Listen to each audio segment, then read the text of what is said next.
So this will be the last video, and this is Marcus Aurelius I'm showing you, or a sculpture of Marcus Aurelius, circa 176. And this is an equestrian sculpture, meaning he's sitting on a horse here. And Marcus Aurelius was one of the great last Roman leaders. He really expanded the empire, and people really liked him. You note that he's dressed in a toga and some sandals. He's not in his, armor, military armor. Makes him more approachable, more likable by the commoner. And when we have an equestrian sculpture like this or statue like this, and we have the leg of the horse up, it means that the horse is moving forward, and it indicates that they're moving into battle. So this is still showing him as a great general, but it's showing him as a great general that is more, or who is more approachable. So Marcus Aurelius, you might have heard of him because he writes a book called Meditations, and it's still used today in philosophy classes. He's looked at one of the great Roman philosophers, as well as one of the great Roman generals and leaders. And he used this idea in Meditations really in relationship to the military and strategic planning. But today we put the ideas on a much broader kind of application. And when he looked at trying to conquer the world and expand the empire, it was a very daunting kind of task. But he said, if you divide it up into small segments and you conquer each segment or each section, or finish each section, then it is approachable and it is doable. And so we can even apply it to college, and to those of you listening, that when you start at a college, you find that all the classes you have to take, it's overwhelming. Oh my gosh, I have to do all these credits and everything. And then you do one semester at a time, one class at a time, and you find it more doable, and eventually you finish and you graduate. So same kind of thing. Now, Marcus Aurelius had a son, and his son was Commodore. And Commodore was an idiot. There's no other way of saying it. That's why Marcus Aurelius is looked at as like the last great Roman emperor, because it's after his death, when Commodore takes over, that Rome really goes into decline. So I show you a picture here of Joaquin Phoenix from the movie Gladiators, because he is actually playing the role of Commodus in the movie. And so if you've ever seen the movie, it's kind of true to life. He was very, very full of himself. He shows himself here in this portrait, this sculpture, or what we would say is a bust, as Hercules. He has the head of the lion over his head, showing his great strength, his great might, that he is related to the gods. And he spent pretty much all his time at the Colosseum, engaging in the gladiator fights, watching them, and throwing very elaborate, lavish parties and wasting tons of money, while the rest of Rome started to just crumble around him. But he didn't really care. All he cared about was partying. So this marks what we say is the late Roman period, and it's a period that, of course, because of Commodus now, we have this decline of Rome. His father had the largest, this great Roman Empire, and then we just have this slow decline that takes quite a while to come to its end. So after Commodus, we have this infighting that begins, and the empire more or less breaks into 4 sections. And eventually all this infighting of who is going to be the next person to unify Rome and take over as the emperor ends for a while, because they decide that in each of these 4 regions they could have an emperor, in essence. Like, it would be divided, the empire gets divided into 4 sections with 4 separate rulers. But of course we always have somebody that wants to dominate and wants to own everything.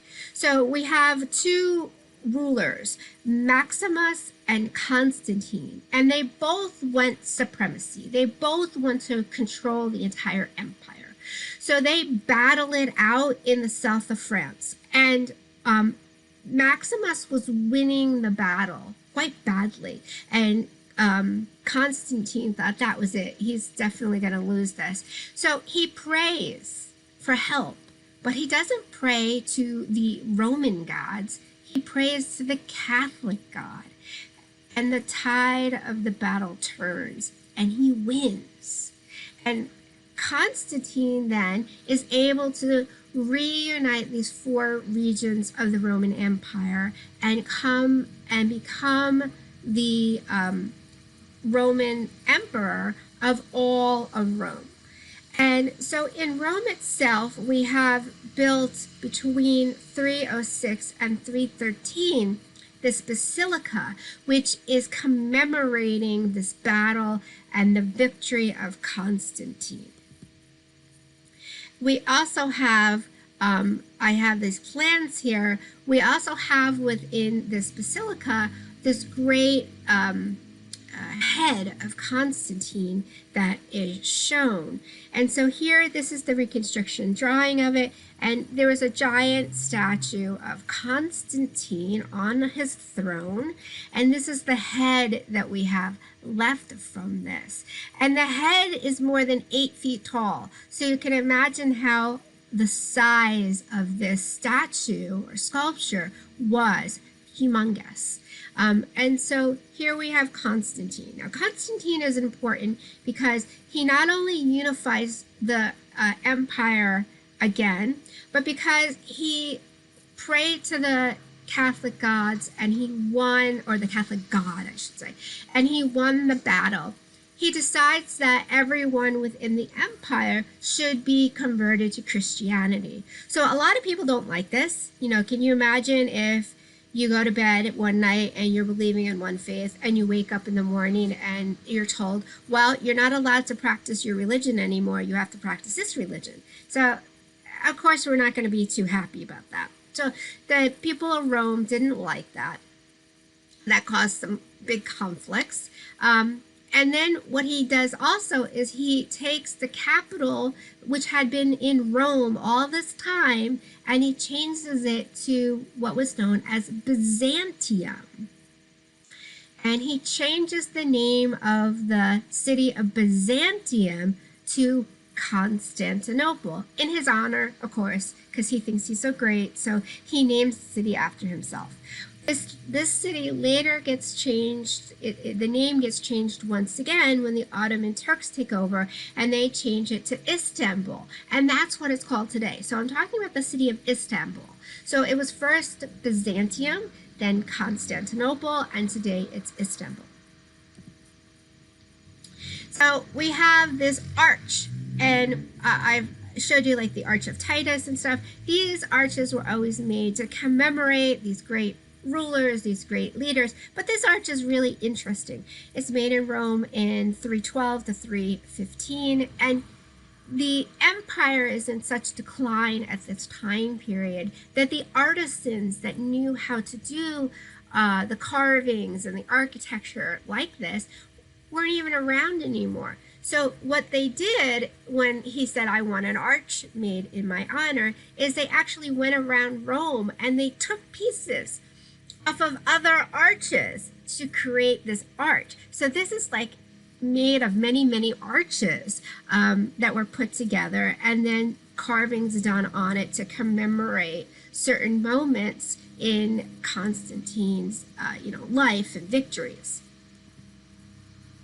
And so I believe I do have a video up on this, the Constantine Arch, which moves in a little closer on some of these. It tells you some of the little stories if you want to watch it. But the important thing is to remember that at this point, we're in such a decline of the empire that they're not even able to really create an arch for him. They don't have money, they don't have the artisans, so they have to rip things off of other pieces of arches from around Rome to create this structure.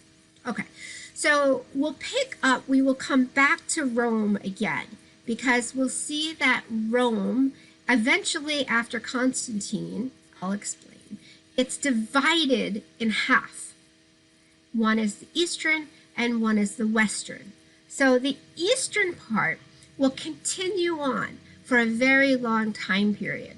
But after it gets converted to Christianity, it's called the Byzantine Empire, named after the city of Byzantium. So we will pick up with that at a later date.